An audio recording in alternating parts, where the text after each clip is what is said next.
Capítulo 2.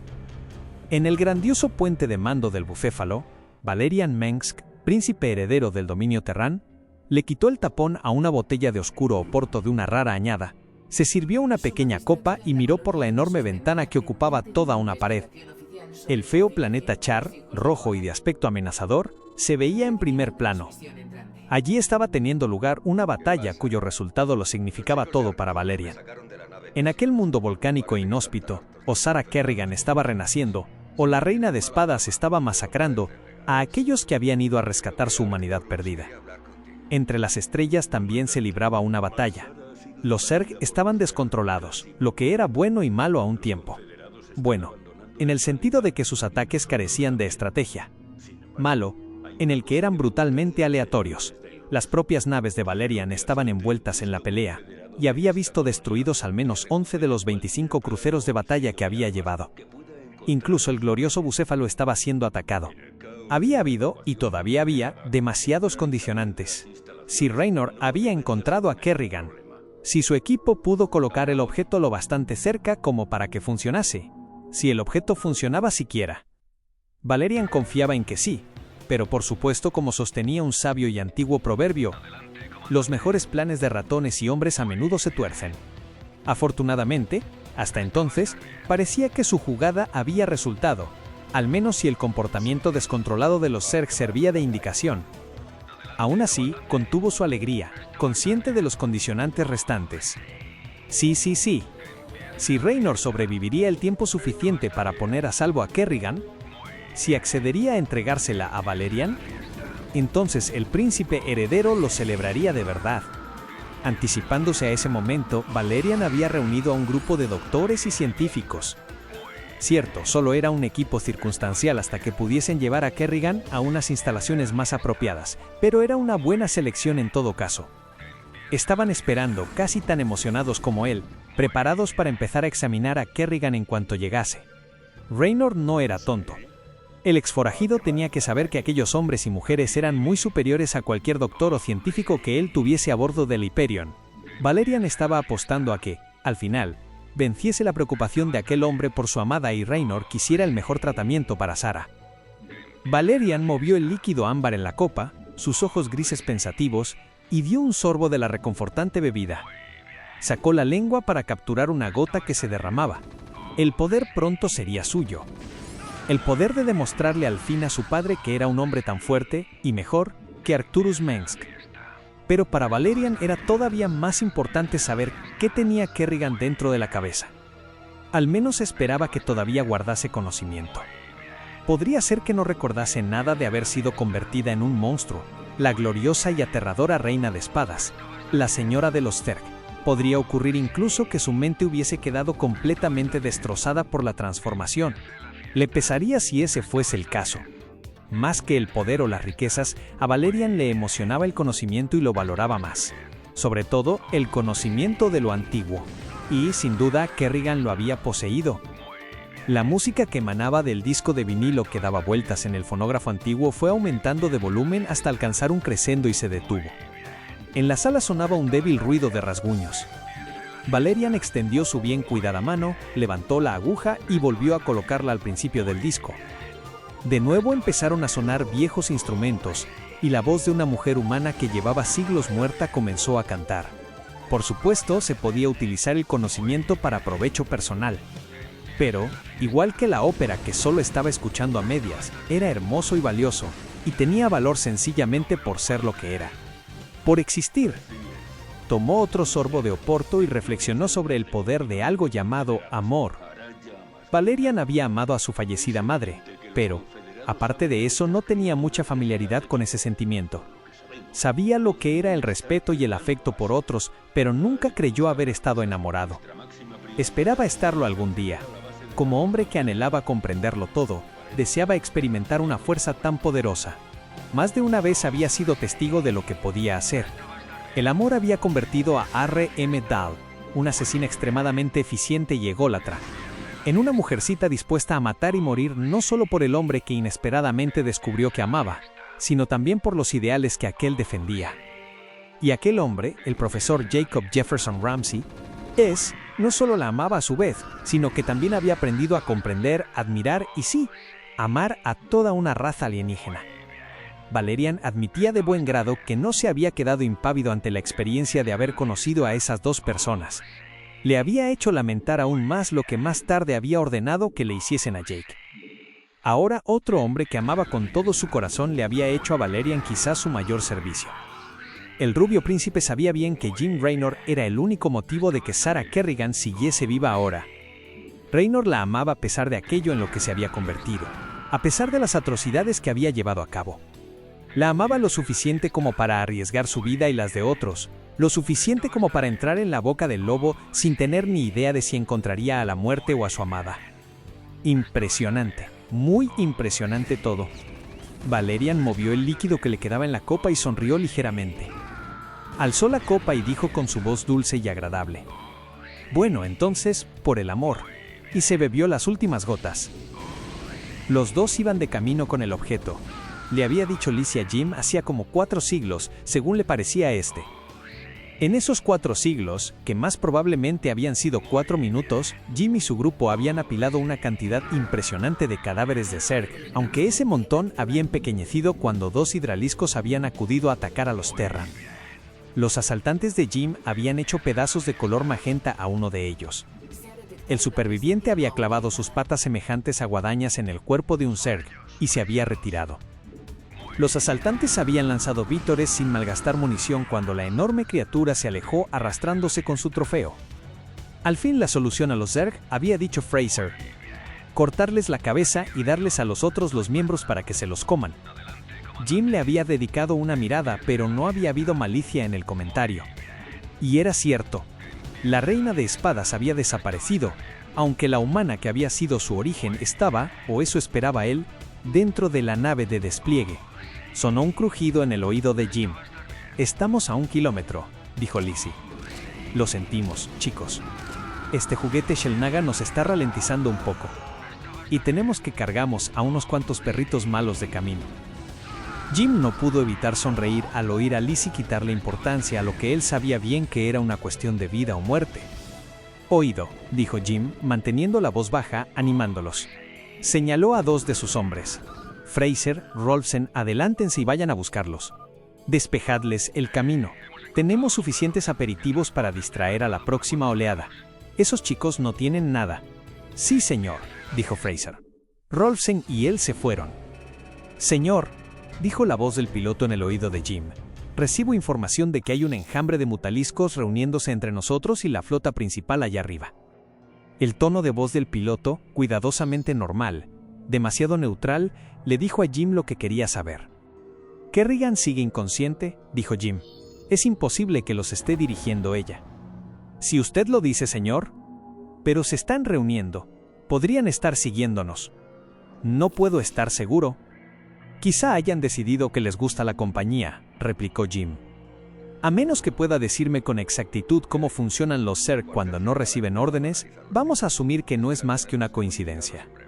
Se dio cuenta de que sonaba enfadado y a la defensiva, pero no podía evitarlo.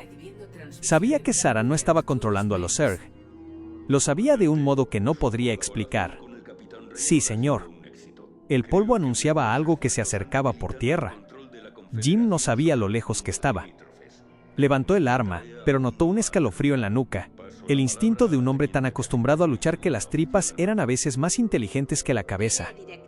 No disparó, y por supuesto, 3 segundos después vio claramente que no eran un puñado de monstruos hambrientos los que estaban levantando el polvo de Char, sino Lizzie, Haynes, Fraser y Rolfsen, que se acercaban hacia ellos a un paso tan ligero como podían, mientras portaban la carcasa que albergaba el brillante objeto alienígena. Se oyó un grito victorioso y la rampa de la nave de despliegue bajó. Sonriendo, cubiertos de polvo gris, los 4 asaltantes cargaron el valiosísimo objeto en la nave. Jim miró más allá de donde estaban, hacia el interior de la nave, y vio a Sarah, todavía inconsciente, todavía respirando y pareciendo algo menos humana con todas las máquinas a las que estaba conectada de lo que había parecido cuando la encontró en la cueva. Miró por encima del hombro y lanzó un taco. Otra nube de polvo, y esta vez podía ver dentro de ella unas feas siluetas. «Más mascotas para la fiesta», dijo. Parece que sí que siguieron el rastro de la nave de despliegue. Sacó su fusil y apuntó. «Señor, tenemos que irnos», gritó Rolfsen. Jim no malgastó tiempo contestando.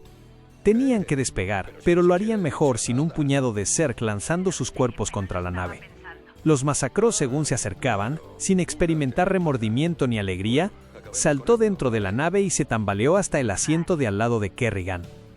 Casi antes de que las puertas se hubiesen cerrado, los pasajeros se habían puesto los arneses y la nave de despliegue estaba en el aire.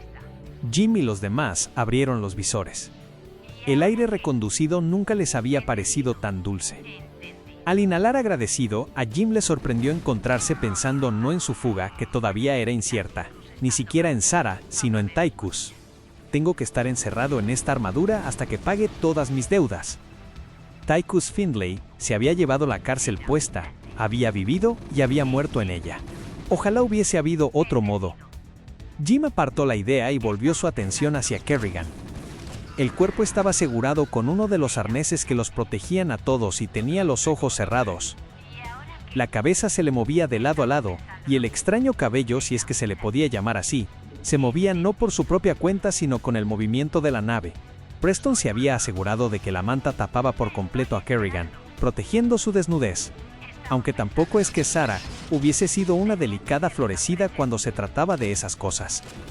«¿Cómo está?», preguntó Jim. Preston, sentada al otro lado de Kerrigan, levantó la mirada del historial de datos. «Ahora es difícil decirlo. La tengo estable y parece bastante humana por lo que puedo ver. Pero necesita más cuidados de los que le podamos dar aquí». «¿Qué más?». Lily dudó. «Creo que necesita más cuidados de los que podemos dedicarle en el Hyperion también». «El Hyperion era el buque insignia de Mengsk», dijo Jim. «Las instalaciones son excelentes». «¿Qué estás diciendo exactamente?». Lily lo miró a los ojos. «Digo que no estoy segura de qué tenemos delante, Jim. Tenemos un material excelente, pero, demonios. Yo no soy una gran doctora, y desde luego no soy experta en Zerg». «No es una Zerg». La respuesta de Lily fue encogerse de hombros. «No puedo asegurarte eso mirándote a los ojos», dijo tranquilamente. «Todavía no», e inclinó la cabeza cubierta de pelo oscuro sobre el historial. Jim se quedó un momento sentado pensando y se quitó uno de los guantes. Estiró el brazo y tomó a Kerrigan de la mano con cuidado de no tocar ninguno de los numerosos tubos conectados a distintas partes de su cuerpo. Cálida carne humana tocando cálida carne humana. De repente le ardieron los ojos y parpadeó. No esperaba que la sensación lo conmoviese tanto. Miró la mano de Zara como si nunca la hubiese visto, notando de nuevo su fuerza las uñas desacostumbradamente largas que habían sido garras, y se acordó de la primera vez que esos fuertes dedos se habían entrelazado con los suyos. Una vez le había dicho que conservaba las uñas cortas porque era práctico. Por el mismo motivo por el que siempre llevaba el pelo apartado de la cara, recogido en una cola de caballo. Por el mismo motivo por el que se mantenía en gran forma, y se había construido a su alrededor un muro de 1 kilómetro de grueso. Porque era práctico. Esas eran la clase de cosas que haría un guerrero o un asesino. Jim quería apretar la mano dormida contra su corazón o contra sus labios, pero no hizo ninguna de las dos cosas. Sencillamente recordó. Se oyó un repentino ruido sordo y la nave se movió. Si Kerrigan no hubiese estado inmovilizada, habría salido volando. Jim sabía, por supuesto, lo que había ocurrido. Rápidamente se bajó el visor y se dirigió hacia la conexión del cuadro eléctrico de la nave. Los alrededores de la nave habían empezado a descargarse en su visualizador. Mutaliscos. Siempre habían sido dados a la sed de sangre en sus ataques, y ahora, sin su reina para dirigirlos, Jim sospechaba que eran más seres sin mente que Zergling. 2 de ellos se habían concentrado en la nave de despliegue ignorando todo lo demás, incluidas sus propias vidas. Los asquerosos bichos movían sus aparentemente delicadas alas, inútiles en el espacio, así que Jim pensó que sería una especie de reflejo animal, y escupían sus gujas dragón parasitarias que podían devorar, cortar o trocear prácticamente cualquier material en dirección a la nave. Una de las gujas había golpeado claramente el casco. La nave se inclinó tan rápidamente que a Jim el estómago le dio un vuelco por la sorpresa. La cabeza de Kerrigan se movió bruscamente hacia adelante. Los demás llevaban armadura para protegerse de los golpes cervicales, pero en ese momento no se podía hacer nada por ella. Jim sabía que estaban luchando por sus vidas y que las únicas cosas que podían salvarlos eran el talento del piloto y un rescate rápido antes de que la aguja dragón se abriese paso. La nave viró hacia arriba tan abruptamente como antes había bajado, rodó y volvió a caer. A través del visualizador, Jim vio la brillantez de esa táctica. Los mutaliscos acabaron enfrentados y atacándose inadvertidamente el uno al otro. Echaron hacia atrás sus cabezas con múltiples ojos, sin duda gritando de agonía cuando su propia sangre ácida comenzó a comerse sus caparazones. Jim casi deseó poder oírlo en el silencio del espacio. 2 menos, pero quién sabía cuántos más había ahí fuera. Jim volvió a pensar en los fragmentos del crucero de batalla que habían caído sobre Char como meteoros. Mayday, Mayday, aquí la nave de despliegue Fanfare del Hyperion, pidiendo refugio con carácter inmediato. Nos atacan los mutaliscos y llevamos al comandante y a Kerrigan. Repito, necesitamos ayuda inmediatamente. Aquí el bucéfalo. ¿Cuál es su posición, Fanfare? No, dijo Jim al instante, hablando solo para el piloto. Ahí no. No voy a dejarle que se quede con Sara. La nave volvió a moverse. Señor, gritó Merrick, no creo que tengamos elección. Ese muta nos ha dado un buen golpe. Tenemos como 7 minutos antes de que la aguja se abra paso por el casco. Jim estaba indeciso. Valerian no vería a Sara como a una persona. La veía como un medio para lograr un fin, un modo de superar a su padre, de demostrar su valía. ¿Ella era una herramienta? Nada más. Y Raynor no pensaba dejar que ese guaperas le pusiera las manos encima a Kerrigan. Las palabras de la médico volvieron a él. ¿Y si el Hyperion no estaba equipado para darle a Sara la ayuda que realmente necesitaba? ¿Y si le estaba negando la oportunidad de recuperarse por completo? Señor, no vamos a sobrevivir a otro ataque, y nuestros sensores muestran a 4 más de esos hijos de perra, le advirtió el piloto. Mierda, dijo Jim. Aquí Raynor a bucéfalo. Manden a sus chicos a que nos quiten a esos Zerg de encima. ¿Vamos para allá? Entendido, señor Raynor. Los interceptaremos lo antes posible. Decisiones. Jim esperaba no tener que arrepentirse de esta. Apagó el comunicador y se echó hacia atrás pensando en seguir sentado junto a Sara hasta que llegasen al muelle de atraque del bucéfalo. Y entonces quizá cogería su fusil y se aseguraría de que el comité de bienvenida lo era de verdad. Para su sorpresa, estaba despierta. Al menos un poco. Sara, dijo con cariño, volviendo a tomarla de la mano. Preston dijo en voz baja. Está recuperando y perdiendo la conciencia. No estoy segura de lo que sabe ahora mismo. Jim asintió mostrando haberlo entendido y volvió su atención hacia la mujer que amaba. Hola, querida, dijo, manteniendo la voz lo más baja que podía e incapaz de ocultar un temblor por la emoción. Sus ojos verdes se abrieron, pero él no sabía si lo estaba viendo o veía algo que solo existía en su mente. Se movía como si estuviese nadando por el barro y de repente se echó hacia atrás lanzando un grito feroz. A Jim le parecía que una mano gigante le estaba apretando el corazón. Claro que Sara tenía miedo. Era más vulnerable de lo que lo había sido nunca en toda su vida adulta, desnuda, débil e indefensa ante un hombre que la había amado pero que también había jurado matarla. Jim se preguntó si ella recordaría esa promesa y si estaba contenta o temerosa de que hubiese sido él quien la encontrase. Cálmala, Jim, decía Preston.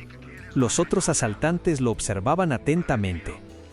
Jim solo podía tratar de adivinar qué les estaba pasando por la cabeza. Sus signos vitales se disparan. Sara, querida, dijo Jim, todavía en voz baja y tranquila, te prometo que nadie va a hacerte daño. Ni yo ni nadie, ¿lo entiendes? Te doy mi palabra. Te lo prometo. Te lo prometo. Sus movimientos eran como mucho débiles, pero se calló y lo miró. Su cara y sus ojos eran tan familiares, tan propios de ella, bajo aquella masa de extrañas púas tentáculos que formaban su cabello. Sarah. Esta asintió y cerró los ojos, casi con la confianza de un niño aceptando su palabra. Sara. Sara. Maldita sea. ¿Te vas a poner bien? Voy a conseguir que te pongas bien. Voy a conseguir que vuelvas a ser Sara. Aunque me cueste la última gota de sangre de mis venas, voy a protegerte. Está inconsciente, dijo la médico. Si puedes conseguirlo sin hacerle daño, manténla así, dijo Jim. Mejor que no vea lo que podría estar a punto de pasar. Capítulo 3. Valerian había dado órdenes de que todas las conversaciones de las distintas naves en contienda, incluyendo las de aquellos cruceros de batalla y espectros que no eran suyos, fuesen monitorizadas si era posible. Estaba terminando de comer una pequeña ración perfecta de chocolate negro mirando cómo luchaban las naves desde la ventana de su suite privada cuando llegó un mensaje desde el puente de mando. «Señor», dijo el capitán del bucéfalo, Everett Vaughn, «creo que debería oír esto». Valerian se giró y asintió, dejando que el chocolate se deshiciese con una exquisita dulzura en la lengua. Pero ni siquiera el chocolate era tan dulce como la sensación de triunfo que lo inundó con las siguientes palabras. «Mayday, Mayday, aquí la nave de despliegue Fanfare del Hyperion, pidiendo refugio con carácter inmediato. Nos atacan los mutaliscos y llevamos al comandante y a Kerrigan. Repito, necesitamos ayuda inmediatamente. ¡Tráiganlos!», gritó Valerian. Se dio cuenta de que no podía dejar de sonreír. Tal como Jake Ramsey había predicho, el artefacto Xel'Naga había, según las palabras del arqueólogo, funcionado como debía. O al menos, como Valerian había querido. Y ahí estaban Raynor y Kerrigan poniéndose en sus manos. Aquí el bucéfalo. «¿Cuál es su posición, Fanfare?», preguntó Vaughn. Hubo una larga pausa y a Valerian le falló la sonrisa ligeramente. No quería tomar la nave de Raynor por la fuerza, pero... «Aquí, Raynor, a bucéfalo. Manda a tus chicos a que nos quiten a esos Zerg de encima. Vamos para allá». «Entendido, señor Raynor». La voz de Vaughn era tranquila y fría. «Los interceptaremos lo antes posible». La sonrisa de Valerian regresó, todavía mayor. Aquel era un día histórico para el Imperio Mengsk. Pues era el día que la historia recogería como aquel, en que el poder comenzó a pasar del padre al hijo.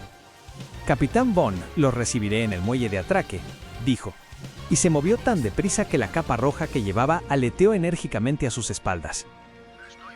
Jim permanecía de pie con la armadura y el fusil Gauss en la mano junto a otros 4 hombres cuando la nave de despliegue entró lentamente en el muelle de atraque. Pensó en la última vez que había estado a bordo del bucéfalo. Qué diferentes habían sido las cosas. Entonces tenía a Tychus a su lado y había abordado la nave insignia de Mengsk con la intención de hacer justicia. Habían entrado por los conductos, abriéndose paso por la nave, hasta que se encontraron no con Arturus Mengsk, como esperaban, sino con su hijo Valerian. Pensándolo, las cosas no eran tan distintas ahora. No le importaba lo que le pudiese pasar a él. Estaba pensando en meterle una bala a Valerian en su aristocrática frente si se le ocurría decir o hacer algo que a Jim Raynor no le gustase. «¿Ya llega, señor?», dijo el piloto. Jim miró las imágenes que aparecían en su visualizador y entrecerró los ojos. En la pantalla Valerian parecía arrogante patricio, seguro de sí mismo. Pero no parecía que estuviese planeando nada malo. Había unos cuantos guardias, pero no más de los que podían esperarse, y ninguno de ellos parecía tener ganas de pelea. Pasaron los segundos. Valerian miraba hacia la nave, aparentemente en dirección a Jim. Cruzó los brazos y levantó una ceja rubia. «Señor Raynor», dijo, «no le he dado motivo alguno para desconfiar de mí. He sido sincero con usted acerca de mis motivos, y puede creerme ahora cuando le aseguro que el bienestar de Sarah Kerrigan es de la mayor importancia para mí». Oh, eso Jim sí que lo creía, desde luego. Pero también creía que Valerian era más que capaz de matarlo en un instante y llevarse a Kerrigan para sus propios propósitos. Fue la propia Sarah la que solucionó el asunto. Jim oyó un ligero gemido e hizo una mueca. Era un viejo tópico. Donde había vida, había esperanza, y Sarah estaba viva. Pero podría no estarlo si Jim se quedaba ahí mucho más tiempo. «Abran las puertas», dijo, y levantó el visor. Bajaron la rampa y los ojos grises de Valerian se abrieron ligeramente al ver a Jim y a otros 4 asaltantes con armadura de combate y sus armas apuntándolo. Los hombres de Valerian se pusieron de inmediato en posición de lucha. Este levantó una grácil mano para tranquilizar la situación. «Bajen las armas, caballeros», dijo. «Al señor Raynor no se le recibe de ese modo». Mientras los soldados de Valerian obedecían, Jim hizo un gesto a sus hombres y dio un paso adelante. Con la armadura, era más alto que Valerian, pero había que reconocerle al príncipe heredero que no parecía intimidado en lo más mínimo. «Felicidades, señor Raynor. ¿Dónde está la dama en cuestión? La estaban bajando en camilla por la rampa de la nave en ese momento. Rolsen la llevaba mientras Preston sostenía la intravenosa. Sarah estaba inconsciente y la cabeza se le movía de un modo que hizo que a Jim se le encogiese el estómago. «Y aquí está», suspiró Valerian. Avanzó hacia Kerrigan con la mirada fija en el cuerpo inerte que respiraba con dificultad. «Asombroso, sencillamente asombroso», dijo, moviendo ligeramente la cabeza. «Parece humana, excepto por el pelo». Valerian estiró el brazo para tocar una de las extrañas extensiones. La mano blindada de Jim se movió velozmente y se cerró con fuerza, aunque no la suficiente como para causar dolor en el brazo del príncipe heredero. Se oyó un ruido de fusiles cuando ambos bandos levantaron los suyos al instante. «No es un trofeo», dijo Jim con rudeza. «No he dicho que lo fuese». Valerian estaba admirablemente tranquilo, pero, mientras su mirada gris pasaba de su brazo atrapado a Jim, había una tormenta en sus fríos ojos. «Suélteme, señor Raynor». Jim lo hizo. «Está enferma», dijo. «Mi médico dice que necesita atención. Inmediatamente». «¿Y la tendrá?», dijo Valerian. En su voz había un tono agudo. Asintió y varios hombres con batas blancas de laboratorio tomaron la camilla con convincentes muestras de cuidado. «La atenderemos lo mejor que podamos, y luego la llevaremos a una de las instalaciones de la Fundación Moebius. Allí tenemos un laboratorio completísimo. Como ya sabe, nuestro doctor Emil Narud es un experto, quizá el mejor, en fisiología Zerg. Podremos hacerle toda clase de pruebas». «Tampoco es un maldito espécimen», gritó Jim. «No sabemos lo que es, ¿no lo entiende?», replicó Valerian, perdiendo obviamente la paciencia. «Y mientras no lo sepamos, no sabremos cómo ayudarla. Usted ha arriesgado mucho por recuperarla, y ahora no va a hacer lo que es mejor para ella sencillamente porque no quiere admitir que quizá no es tan humana como usted quiere que sea». Ante el comentario, una ira fuera de toda proporción barrió a Jim. «Mira, arrogante». La frase de Jim quedó abruptamente cortada por el desagradable sonido de una alerta roja. «Puente a Príncipe Valerian». «Aquí Valerian». Este también había abandonado la discusión al instante. «¿Qué?». La pregunta se quedó sin terminar cuando se giró y se asomó por las gigantescas ventanas. Docenas de naves habían aparecido sin aviso previo. Raynor se vio mirando boquiabierto la otra mitad de la flota del dominio. Valerian también miraba fijamente con la boca ligeramente abierta. Jim se recuperó primero girándose hacia Valerian. «Hijo de perra traicionero». Echó hacia atrás el puño, preparado para darle al príncipe heredero del dominio Terran un buen puñetazo en la mandíbula ignorando las consecuencias. Para sorpresa de Jim, Valerian corrió, se puso tras él y gritó: «¡No disparen!». Raynor se giró y vio al príncipe de pie con una pequeña pistola que había sacado de Dios sabe dónde. Apuntaba directamente a Jim, pero no disparó. «¿Te crees que yo he hecho esto?», siseó Valerian. Su delicadeza había desaparecido, y Jim se dio cuenta de que, por distinto que fuese a su padre, Valerian podía ser igual de peligroso y letal. Ahora toda su gracilidad era feroz. La gracilidad de la jungla, no la del salón de juegos. «¿Te crees que quiero entregaros a Kerrigan y a ti precisamente a él? No. Claro que no querría». Valerian iba a hacerse un nombre utilizándolos, no entregándoselos a su padre. «Hola, hijo, Jim», dijo una voz muy familiar. Jim no necesitó volverse a mirar la pantalla de la pared del muelle para saber que Arcturus Mengsk estaba sonriendo burlón ante su inminente triunfo. Jim recordó aquel momento aciago en que, justo antes de que Tychus hubiese apuntado a Sarah, todos habían oído la voz de Mengsk desde dentro del casco de Tychus. «Tiene sus órdenes, señor Findlay. Cúmplalas». «¿Tychus? ¿Qué has hecho?». «He hecho un pacto con el diablo, Jimmy. Ella muere. Yo salgo libre». Ahora Jim se dio cuenta de repente cómo había sido posible que Mengsk hablase con Tychus por el comunicador. Ese bastardo había estado esperando ahí todo el tiempo, acechando justo fuera de órbita, evitando la detección deliberadamente. Mengsk había dejado que su hijo hiciese todo el trabajo y asumiese los riesgos, utilizando a Tychus para eliminar a Kerrigan, y ahora acudía a reclamar el mérito y el trofeo. «Ni hablar», pensó Jim, y para su sorpresa, vio la misma idea reflejada en el rostro de Valerian Mengsk. «Tienes algo que quiero, hijo». Arcturus arrastró las palabras. Valerian se recompuso, bajó el arma y se giró hacia la ventana.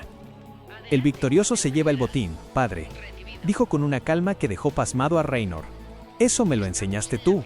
Todavía no has vencido, dijo Arcturus. Preferiría no dispararle a tu nave. Entrégame lo que queda de Kerrigan, o mata tú mismo a esa perra. Entrega al delincuente y ambos daremos la buena noticia de que la amenaza Zerg ha dejado de existir y que el dominio está a salvo, gracias a nosotros. Y todos contentos. Valerian sacudió la rubia cabeza. No puedo hacer eso, padre. La sonrisa de Arcturus se tornó burlona. ¿Eres demasiado blando, Valerian? No es ser blando, padre, es sabiduría. Tenemos una oportunidad única de estudiarla. Puede que descubramos cosas sobre los Zerg que nos permitirían derrotarlos de una vez por todas. ¿No creerás que van a seguir eternamente sin dirección? Cuando la supermente fue destruida, acabaron reemplazándola por Kerrigan. Y a ella la reemplazarán por otra cosa.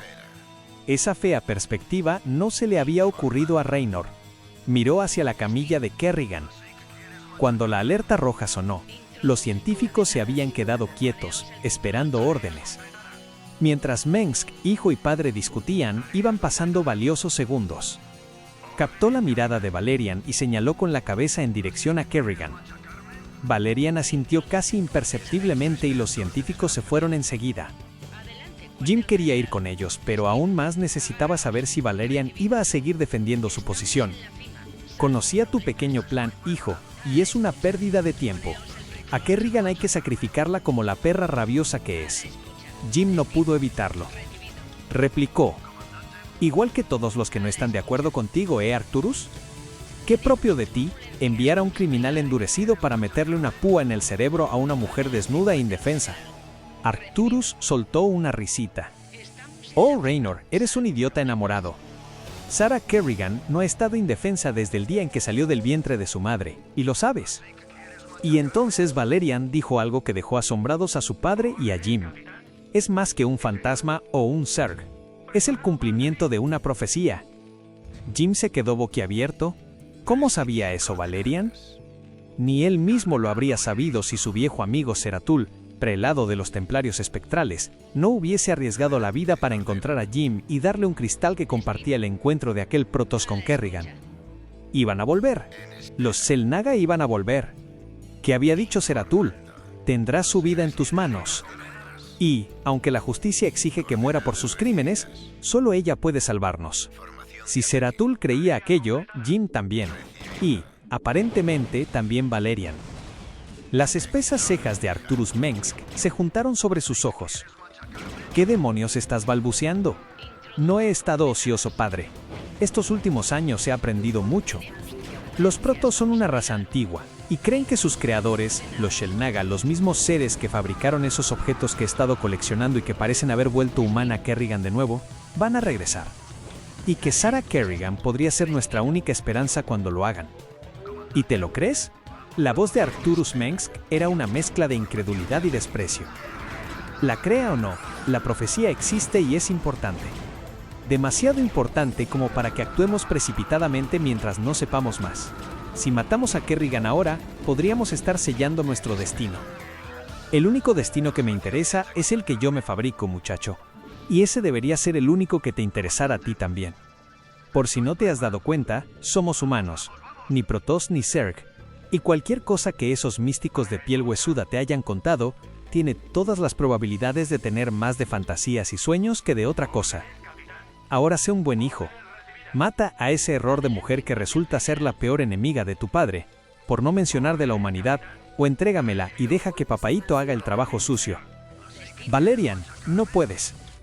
Valerian levantó una mano, haciendo callar a Raynor. Apartó la mirada un instante y luego volvió a mirar a su padre. No, padre. No puedo obedecer una orden que considero corta de miras y potencialmente devastadora, y no lo haré. Lo que podría ser corto de miras y potencialmente devastador es salvar a una asesina de masas. Hablamos de miles de millones de muertos, Valerian. ¿Prefieres a la perra Zerg y a ese traidor de Raynor antes que a tu propio padre?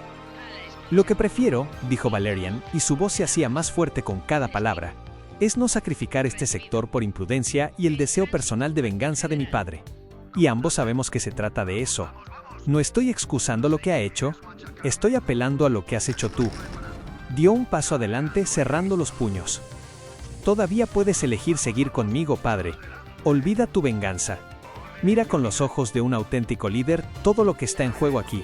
Todo lo que estás poniendo en peligro por tus propias razones egoístas. Se obligó a relajar las manos y extendió una rogando. Estudiemos juntos la profecía y estaremos preparados si los Xel'Naga regresan tal como está profetizado. Incluso en la pantalla los ojos del emperador parecieron volverse más fríos y severos. Si no me la entregas, dijo Arturus con voz grave, puedes estar seguro de que iré a por ella. No permitiré que nadie, ni siquiera tú, se interponga en mi camino. La imagen desapareció. Valerian se quedó donde estaba un momento, y luego, lentamente, inclinó la cabeza. «Valerian», empezó a decir Jim. La dorada cabeza del príncipe volvió a levantarse. «Ve a la enfermería», dijo. «Es donde debes estar. Lo que haya hecho Kerrigan. Por el bien de todo lo sagrado, lo hermoso y lo verdadero, protégela, Jim». Y, en ese momento, el bucéfalo U, la nave insignia del dominio que albergaba al príncipe heredero, empezó a ser atacada por su emperador.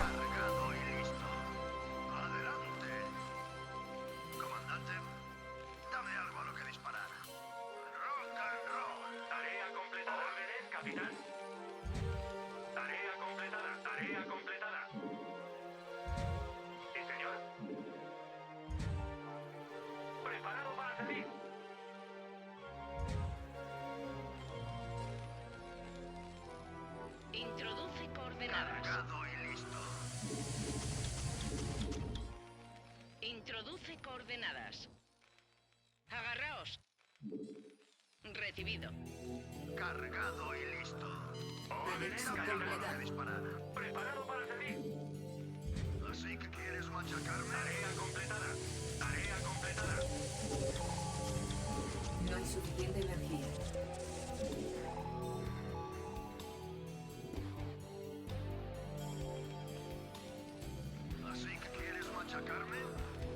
Introduce coordenadas. Recibido. Estamos en la cima, salvo problemas. Dame algo a lo que disparar. Introduce coordenadas. Recibido. ¿Quieres machacarme? Excelente. Sí, señor. Ahora mismo, señor. Recibido.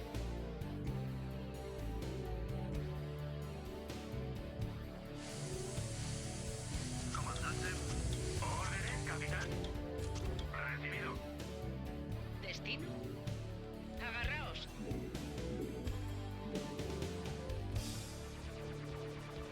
A la escucha.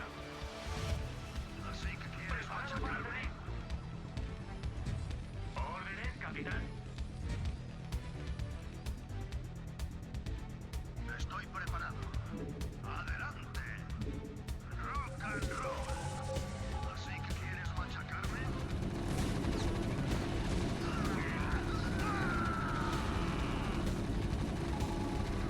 Tus fuerzas están siendo atacadas.